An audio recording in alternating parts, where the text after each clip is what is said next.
नमस्कार, आप देख रहे हैं 9 भारत समाचार।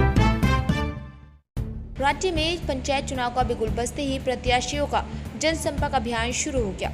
आज हमारे संवाददाता से बातचीत करते हुए जेतनवाला हरियावाला खुर्द की प्रधान पद की दावेदार सुनीता थापा से खास बातचीत करते हुए बताया कि ग्रामीणों में सड़क, पानी, बिजली की समस्या तो है ही, इसके साथ यहाँ पर यातायात, स्वास्थ्य सेवाएं चरमरा गई हैं और साथ ही सफाई की व्यवस्था जो चरमरा सी गई है। घरों में कूड़ा निस्तारण की व्यवस्था की बात करें तो सप्ताह में एक दिन गाड़ी आती है। घर से निकले कूड़े को संभाल कर रखना पड़ता है कि कब गाड़ी आएगी और कूड़े से निजात दिलाएगी। अगर जनता ने मुझे सुनीता थापा को प्रधान पद की जिम्मेदारी सौंपी तो वह ग्राम हरियावाला खुर्द को आदर्श ग्राम बनवाने के लिए कार्य करेंगे।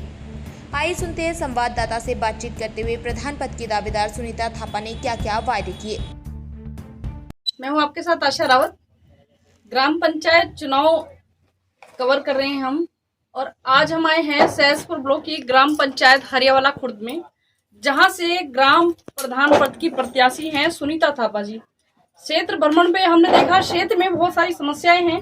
मुख्य रूप से सुनीता थापा जी से बात करते हैं, ये बताएंगे क्षेत्र में कौन कौन सी ऐसी समस्याएं हैं और यदि ये प्रधान बनती हैं तो कौन से ऐसे क्षेत्र में विकास के कार्य करना चाहेंगी। जी मैडम, आपका बहुत बहुत स्वागत है हमारे चैनल में। धन्यवाद जी मैडम, धन्यवाद। मैं सुनीता थापा, ग्राम क्षेत्र हमारा हरियावाला खुर्द, और मेरा नाम सुनीता थापा है। और अपने क्षेत्र में तो बहुत सारी मुश्किलें और प्रॉब्लम्स हैं, समस्याएं बहुत है, जिसका विकास और निर्माण होना बहुत अति आवश्यक हो चुका है। और क्या बोलते हैं, अगर मैं भविष्य में अगर प्रधान पद में आती हूँ तो इनके निवारण के लिए मुझे बहुत कुछ करना है। जो क्षेत्र में विकास होना बहुत ज़रूरी है। जैसे कि आप देखिए, हमारे यहाँ नाली का बहुत समस्या है, कूड़े का बहुत समस्या है। गांव में अगर देखा जाए तो एटीएम नहीं है, चिकित्सा केंद्र नहीं है हमारे यहाँ, बच्चों को खेलने का कोई मैदान नहीं है। और अगर हम अपने गलियों में अपने गांव के अंदर घुसते हैं तो नाली का सबसे बड़ी समस्या है और शौचालय का बहुत समस्या है, जिसके लिए कूड़े का भी बहुत समस्या है। कूड़ा हमारी इकट्ठा एकत्रित करके एक जगह रखना पड़ता है हमें। हाँ? जैसे कि आप बताएं कूड़ा निस्तारण, उसके बारे में मतलब क्या समस्या है? कूड़ा समस्या ये है कि मैम देखो, अगर जैसे हमारे घरों में कूड़ा होता है, ठीक है, कोई गीला है, कोई सूखा है, कोई मतलब नहीं है, कोई इशू नहीं है, सबको अपने घर में रखना पड़ता है एक पॉली बैग में इकट्ठा करके कि कूड़ा वाला आएगा तभी देंगे। वो हफ्ते में 10 दिन में एक चक्कर लगता है। नहीं, हर ग्राम पंचायत में हमने देखा है कि जगह जगह कूड़े के लिए डस्टबिन लगे हुए हैं। जी जी जी। तो आपके यहाँ भी लगे होंगे ना डस्टबिन? नहीं मैम, डस्टबिन तो लगाए गए थे यहाँ पे, लेकिन डस्टबिन का कोई यूज हुआ नहीं, कोई वो नहीं है। बस डस्टबिन 2 दिन देखे कि हाँ डस्टबिन है, उसके बाद कोई इशू यूज ही नहीं हुआ, लगे नहीं गए। काफी मात्रा में तो कहीं लगे भी नहीं गए मैम, पहुंचे गाँव में लेकिन लगे भी नहीं गए। वो अच्छा, लगे नहीं, कागजों में लगे थे बस। हम बात करें स्वास्थ्य केंद्र की जी, क्योंकि शहर से काफी दूर पड़ता है, तो उस बारे में क्या कहेंगे आप? हाँ जी मैम, क्यों हमारे गांव से वाकई में बहुत दूर पड़ता है यहाँ से स्वास्थ्य केंद्र। तो उसके लिए मैम ये कहना चाहूँगी कि मैम अगर गांव में भी स्वास्थ्य केंद्र हो जाए तो बहुत सहायता भी होगी और गांव का भी विकास हो पाएगा।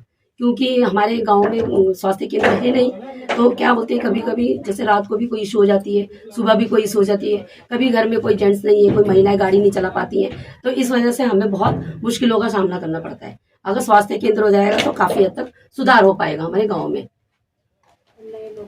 एक चुनाव को लेके जो नेता जो चुनावी वादे करते हैं, आप प्रधान पद के जो प्रत्याशी हैं सुनीता थापा जी, उन्होंने एक अपना मैनिफेस्टो तैयार किया है,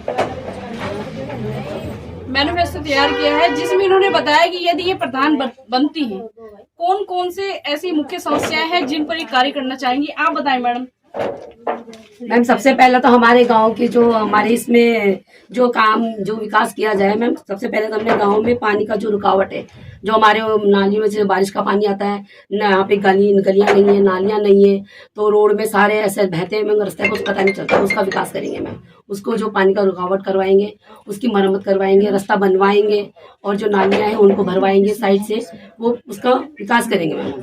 सबसे पहले तो वो करवाएंगे। और दूसरा मैम हमने ये भी करवाया, स्ट्रीट लाइट नहीं है हमारी इधर, 2 दिन चलती है, तीसरे दिन फुस हो जाती है।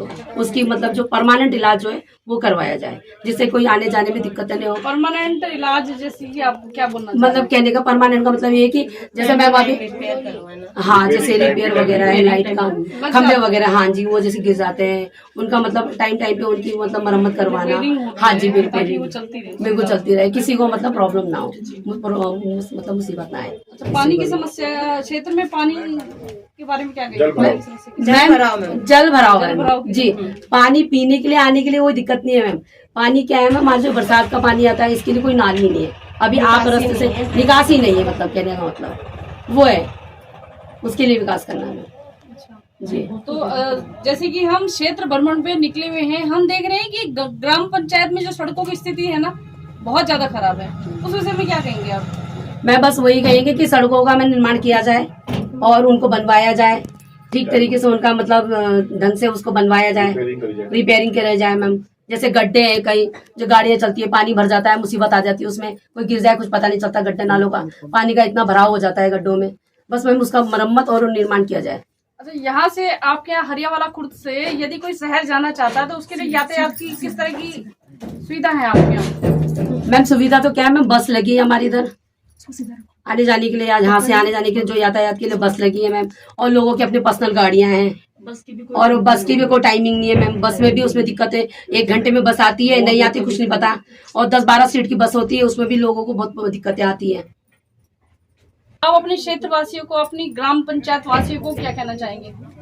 मैम मैं अपने क्षेत्रवासी जो ग्रामवासी है मेरे, मैं अपनी जनता से यही बोलना चाहूंगी कि आप मुझे समर्थन करो और मैं आपको गांव में क्षेत्र में अपने परिवर्तन करके दिखाऊंगी, और मेरा चुनाव चिन्ह है कार।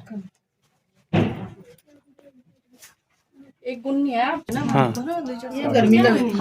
हमारे साथ है सुनीता थापा जी की समर्थक, जो कि महिला काफी संख्या में है, आप देख सकते हैं। हम बात करते हैं जी। मैडम, आप क्या कहना चाहेंगी सुनीता थापा जी के बारे में?